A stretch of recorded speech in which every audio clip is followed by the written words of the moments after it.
Milestone দুর্ঘটনায় এখনও জাতীয় বার্ন ইনস্টিটিউটে চিকিৎসাধীন ৩৬ জন। তাদের মধ্যে ৪ জনের অবস্থা সংকটাপন্ন আর ৯ জন গুরুতর। এ নিয়ে আরও জানাতে সরাসরি যুক্ত হচ্ছেন সহকর্মী রাকিব হোসেন।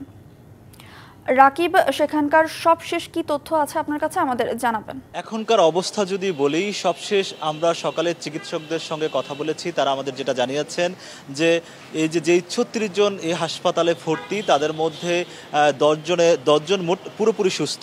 এর মধ্যে ২ জনকে গতকাল ছাড়পত্র দেওয়া হয়েছে। বাকি যে ৮ জন রয়েছেন তাদের আসলে পর্যায়ক্রমে আসলে এখান থেকে ছাড়পত্র দেওয়া হবে। আরেকটা বিষয় একটু জানাতে চাই যে এই হাসপাতালে আসলে যে ৩৬ জন রয়েছেন তার মধ্যে ৪ জন কিন্তু সংকটাপন্ন অবস্থায় রয়েছেন এবং ৯ জন গুরুতর অবস্থায় রয়েছেন। বাকি যারা আছেন, বাকি আরও কয়েকজন, তাদের অবস্থা কিছুটা উন্নতির দিকে, এমনটা কিন্তু আসলে চিকিৎসকরা আমাদের জানিয়েছেন। আর এই মাইলস্টোন দুর্ঘটনায় কিন্তু নিহতের সংখ্যা বেড়ে এখন পর্যন্ত ৩৫ জনে দাঁড়িয়েছে। তবে ৮ জনও কোনো ধরনের মৃতের সংখ্যা না বাড়ে সেজন্য কিন্তু সার্বক্ষণিক আসলে চিকিৎসা কার্যক্রম কিন্তু এখানে যারা চিকিৎসক রয়েছেন তারা কিন্তু চালাচ্ছেন।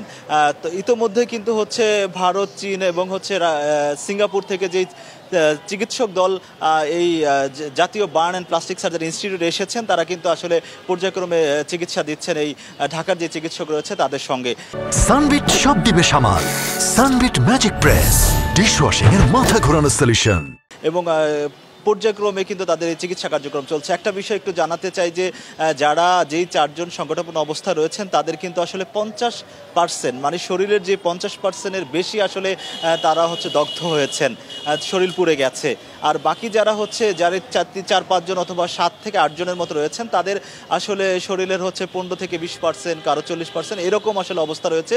সব কিছু মিলিয়ে আসলে যে পর্যবেক্ষণের যে জায়গাটা, চিকিৎসকদের কোনো ধরনের আসলে এখানে তারা সর্বোচ্চ চিকিৎসা দিচ্ছেন যে এখানে যারা রোগী রয়েছেন তাদের আসলে নিবিড় পরিচর্যা কেন্দ্রে যারা রয়েছেন তাদেরও আসলে কিভাবে উন্নতি করা শরীর, মানে তারা সুস্থ হয়ে ওঠেন, সেই কাজ কিন্তু চলমান রয়েছে। আরেকটা বিষয় একটু জানাতে চাই যে এখানে কিন্তু স্বজন এবং পরিবারের সদস্যরা কিন্তু এখানে আছেন এবং তারাও কিন্তু খোঁজ খবর নিচ্ছেন যে আসলে যে তাদের আসলে যে স্বজন যিনি ভর্তি রয়েছেন, যারা রয়েছেন তারা বেশিরভাগই কিন্তু শিশু। এই ছিল আসলে জাতীয় burn and plastic surgery institute থেকে সবশেষ। রাকিব, ধন্যবাদ।